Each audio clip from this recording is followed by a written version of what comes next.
everyone, my name's Abigail. I have a baby girl called Emily who's 5 months old next week, and today I'm going to be talking to you all about baby sleep.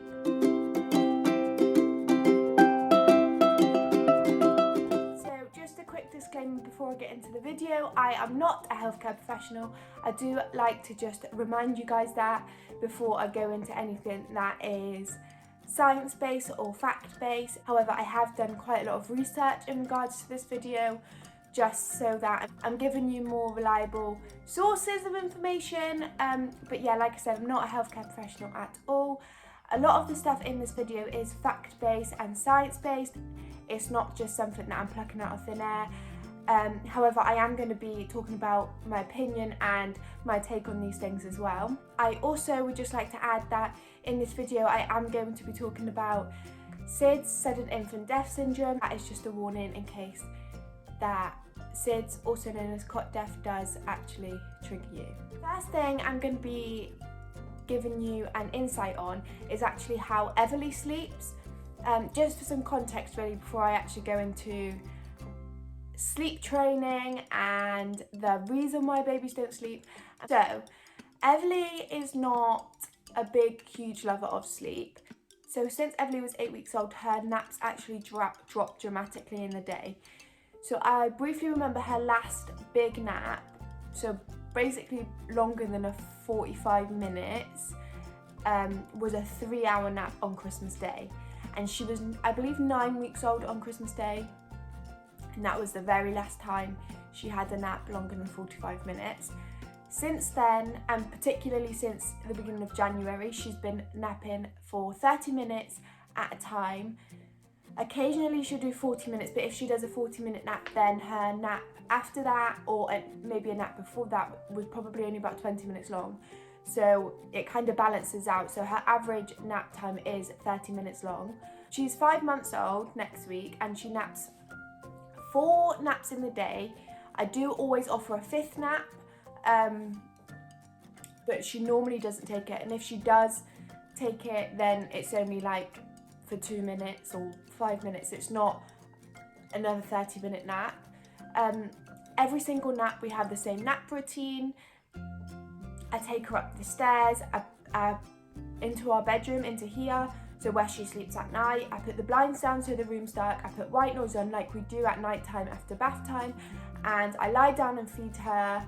And then sometimes she'll go just off to sleep on my boob. More often than not, she then has to be rocked after she's been fed. Sometimes though, if she does fall asleep on my boob, she does stay latched, and I call it latch napping. So she'll feed throughout a half an hour nap. But other times, if she's not staying latched, she normally rocks, and I hold her for a few minutes after she's gone to sleep, so between 5 and 10 minutes. And then I normally put her down. I hold her just because if I don't hold her for a few minutes after she's fell asleep, if I put her down straight away, she does tend to wake up. But if I find that if I hold her after I've stopped rocking, I hold her and sit down with her, so then she transitions from the rocking stage to not rocking, but she's still in my arms. And then from still in my arms to on the bed. I don't put her in a cot, I just put her up at the top of the bed, normally in the middle of the bed really, surrounded by nothing. No, I don't put a blanket on her. Occasionally I do wrap her in my dressing gown if she's really struggling to have a nap without me in the day. I do wrap her in my dressing gown just because it smells like me, and she tends to sleep then for the rest of the 30-minute period. Also in the night time, she goes to bed at the same time every night. She goes to sleep at about 8 o'clock, and she wakes up at about 7 a.m. in the morning. However, every single night, in regards to how many times she gets up, how long her stretches of sleep are completely different. So all her naps are round about the same time every day, because obviously she's getting up at the same time every day. They're normally around the same time every day, like by like 20 minutes either side here and there. It depends on how she sleeps previously, but at night time, her wakes through the night are completely spontaneous. Each night is different. Sometimes she gets up 5 or 6 times, sometimes she gets up 3. Last night was quite a good night, and that was 3 times I believe she gets up. We do co-sleep, so for the first stretch of sleep Everly has, which is normally 3 hours, 2 hours to 3 hours normally. So when I put her to bed, I put her in her next to me cot. That's just because I'm leaving the room. So I put her in her next to me cot and put the baby monitor on, and then I go downstairs, get some things done, have a shower and things. She does kind of stir when we get into bed anyway, and then I take a sleeping bag off her, and then she's in bed with us for the rest of the night as soon as she wakes up. I just do this because the first stretch of a baby's sleep in the night is actually the deepest sleep, so she doesn't mind going in her next to me cot. She's really sleepy when she goes down to bed, but when if I feed her and put her back in her next to me cot through the night, then she just continues to stir. She wakes up more often. She has worse wind, I found. I think because I've fed her lying down, then I'm picking her up, then I'm putting her back down. It kind of stirs up wind in her belly, so I keep her in bed. We bed share. Obviously we practice safe sleeping measures, but that's just kind of an insight into how Everly does sleep. So the next thing I want to touch on is actually why babies don't sleep. I've actually spoken about this in a previous video. I believe it was my 4th trimester video, which I can link down below if you want to go and check that out. I'm just going to go into it a bit deeper. So obviously I've mentioned in that video that babies have no concept of night and day when they're in the womb. Obviously have no sleep routine. They sleep when they want, they wake when they want, and nothing is different in the womb for them apart from your movement and your talking, but nothing for them is different. When they come out, that's what they're used to. That's initially a factor as to why babies don't sleep immediately. However, after doing some research, I actually found out every single person has got a circadian rhythm, I believe that's what it's called, which is a 24-hour body clock essentially. Each individual has their own 24-hour body clock that helps us understand when it's morning, when it's nighttime, and it helps us separate that. The hormone that we have that helps the circadian rhythm is called melatonin. So melatonin is produced in the evening time, at night time. It's triggered by the dark, it makes you feel sleepy, and essentially it helps you understand what nighttime is, helps your body understand and regulate nighttime so you can go to sleep. So, babies before they're 3 to 4 months old don't actually produce any melatonin themselves. Their body cannot get that circadian rhythm because they haven't got that hormone that triggers them being sleepy, and their body then cannot recognize the hormone and be aware that it's bedtime, it's nighttime. However, a little fact, breastfed babies, for example, from my breast milk, in the evening time and throughout the night, my body produces melatonin. And for me, obviously, and then it goes through my breast milk, and Everly gets melatonin too. I don't actually think melatonin is in formula. Don't quote me on that because I haven't double checked that, but I do believe that it's not in formula. So essentially, babies do not produce melatonin, so their body cannot recognise when it is nighttime. However, breastfed babies do still get a little bit of melatonin through their mum's breast milk. So before they're 3 to 4 months old, babies cannot recognise that it is nighttime. Interestingly, 3 to 4 months old is when their first sleep progression is. So that's a bit coincidental. I'm now going to talk about sudden infant death syndrome, which is also known as cot death or SIDS. When I was looking into sleep training, and more so the negative effects, because I kind of already know what seems to be the benefits of sleep training. Obviously, immediately, sleep training consultants and companies offer mum, offer baby more sleep. And what you are not told is that, first of all, your baby's sleep is not yours to control.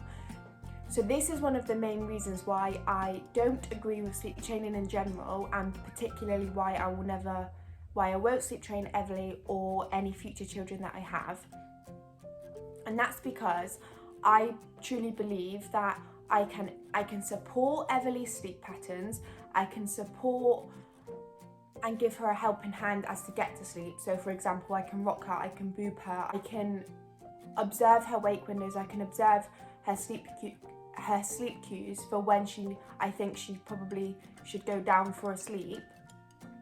But the length of time, the deepness of her sleep, whether she sleeps through the night, whether she only has a cat nap, that is not mine to control. I have kind of trialed and errored a few things just to see if Everly potentially could be a little bit sleep deprived, which sleep training consultants do like to tell you is that babies can get sleep deprived, and that if they're not sleeping a certain amount of time, then you're depriving them of sleep. So for example, if Everly boobs to sleep and then unlatches and then has a nap, towards the end of her nap, if she starts to stir, I then put my boob back in her mouth to see if she'll latch back on and drift off into another sleep cycle. But it just doesn't work. It's never worked. It's not, that isn't the issue. The issue isn't Everly connecting different sleep cycles together and she's waking up after she's been out of a deep sleep. That isn't the issue in the daytime. She purely does only need 30 minutes sleep at a time. As long as your child wakes up from a nap happy, them sleeping longer is only to benefit you. It's because you need more time to do things. It's because that 30-minute went so quickly and now you can't get anything done. That's not your job to control your baby's sleep. In sleep training, they like to encourage you to control baby's sleep and get them to sleep longer. Essentially, that's what it is. For longer periods of time and mostly through the night. So after doing some research, I actually found that babies waking often, particularly through the night, actually reduces the risk of sudden infant death syndrome. And that's because babies' sleep cycles are about an hour long at night time. So as an adult, ours are about 90 minutes long of deep sleep, and then we go into a light sleep phase, and then we gently go off into a deep sleep. Babies are exactly the same. However, their deep sleep period is a little bit shorter and it's only an hour long. So they do an hour long of deep sleep and then they go into a slightly lighter sleep and then they go back into the deep sleep. And essentially what sleep training is they encourage babies to go through that deep sleep completely, so that when they start to stir in that light sleep, they can settle themselves back down for the deep sleep, which I'm actually going to talk about more in a minute. But for now, babies tend to wake up more during that light sleep period. So if they're hungry, if there's any noise around, if the environment has changed since they've been to sleep. So for example, if Everly falls asleep on me and then I move her, when she gets into that light sleep, she becomes more aware of her surroundings while she's asleep, and she may be aware that I'm not holding her anymore, and then she wakes up. It's actually scientifically proven that a lot of babies who unfortunately did die from SIDS, not all babies, and this isn't the only factor, that's not what I'm saying, but there is a high risk of babies. It is proven that before this occurred, the days prior to it occurring, that they had actually had a lot less night wakenings. They didn't wake up as much, which kind of tells you that they didn't go through the light sleep stages as much, so they continued to be in deep sleep, which means their brain did not stimulate wakening. It did not respond well to internal cues to wake up. So if this is actually partnered with, say, a household of smoking, a household of lower oxygen, it's really hard for them babies' bodies to respond to the cues, less oxygen in the air, and it's just harder for them to get out of that deep sleep. So it's proven that there's a reason why babies come out of that deep sleep into the light sleep period and that they wake often in the night, and it is to protect them. So, sleep training. This, I think, is such a controversial subject, and there's so many different types of sleep training now. There's the cry it out method, there's the method where you go in and you talk to them or you touch them, but you don't pick them up. There's the pick up put down method, all these different types of methods, and I just want to give you my kind of point of view and the reason why I don't agree with that. So first of all, The minute someone says sleep training, all I can think about is not responding to a baby's cry. The style of parenting I follow is actually attachment parenting, not deliberately, it's just something that kind of happened after I'd had Everly. And one of the attachment parenting factors is that you believe in every single cry your baby does. So I believe that if Everly's crying, it's just her communication with me, that she cannot manipulate me, cannot control, like it doesn't control me. So if I neglect that and I don't respond to her cries, it just gives a negative impact to her and especially to our relationship. I truly believe that if you don't respond to a baby when they're crying, so essentially when they're communicating with you, they then learn that you're not there. They then learn not to trust you. As drastic as that is and as opinionated as that is, I really do believe there's some truth in that, and there is some science-based facts on that as well. I will link a video in the description below that's actually by a doctor or a professor. Dr. Sears actually is really good to look into in regards to attachment parenting, but it is scientifically proven. You know, this isn't just something that I've pinched out of thin air. There is an emotional effect of sleep training. As a mum, I really want to commit my life and dedicate my life to raising children who will never have to question if they're safe, to be emotionally stable and completely and utterly trust me and know that they can come to me. And if I think anything's going to damage that, then I'm just not going to agree with it and I'm just not going to do it. The thought of Everly not trusting me and feeling like she cannot express her emotions, she cannot cry because I'm not going to respond, it's just not my maternal instinct at all. Actually, a lot of people like to tell you when you're sleep training that if your baby cries and cries and cries and cries and cries and you keep ignoring, like you're doing the cry it out method, you keep ignoring them, you keep letting them cry, you don't respond, and then they eventually stop and they eventually go to sleep. As a mother then, you think you'd won. You think that because your baby stopped crying, they've given up, they realise that you're not coming and okay fine, they'll go to sleep and they'll settle themselves. But that isn't the case. Just think about a time where you've cried so much, so hard, been so sad, and how much exhaustion it causes you. Of course you're just going to fall asleep. Of course your body's just going to give up. You haven't won if your baby stops crying and goes to sleep. All it has taught your baby is that there's no point in continuing to cry anymore because nobody's coming to respond. I'm not making this video to mum shame or to cause mum guilt. I'm literally just doing this because I feel like there's so much pressure on mums for their babies to sleep through the night, and I get it. I understand sleep deprivation. I know that mothers are vulnerable. Our hormones are through the roof. We are so tired, and I really think that there's a target on mums and pressure for us to make us babies sleep through the night, that our baby's needs are not met, our biological and mental instinct is not being trusted, and that is not the case. The saying "mother knows best" isn't about whether a mother's opinion knows best. It's about a maternal instinct. That's what is best.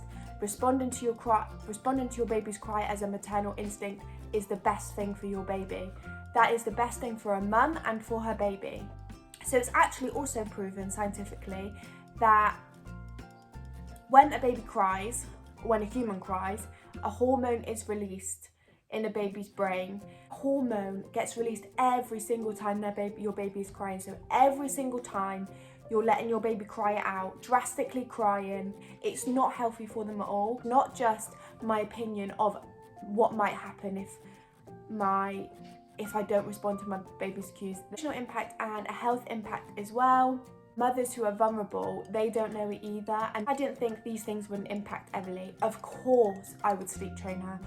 I would love a full night's sleep. I can't remember the last time I got a full night's sleep. She has never had a full night's sleep.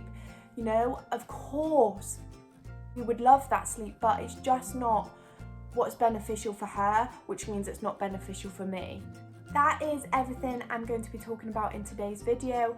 I do hope that if you do sleep train your baby, you understand that I'm not making a dig, I'm not mum shaming, I'm not trying to make you feel guilty, I'm just trying to share the reason why I don't sleep train and the actual impacts that it can make.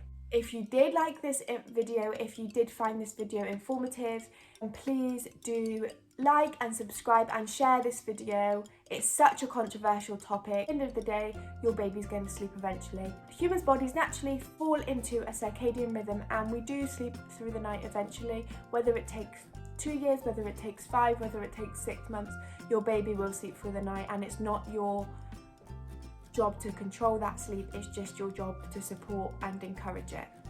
Thank you so much for watching. I'll see you again very soon.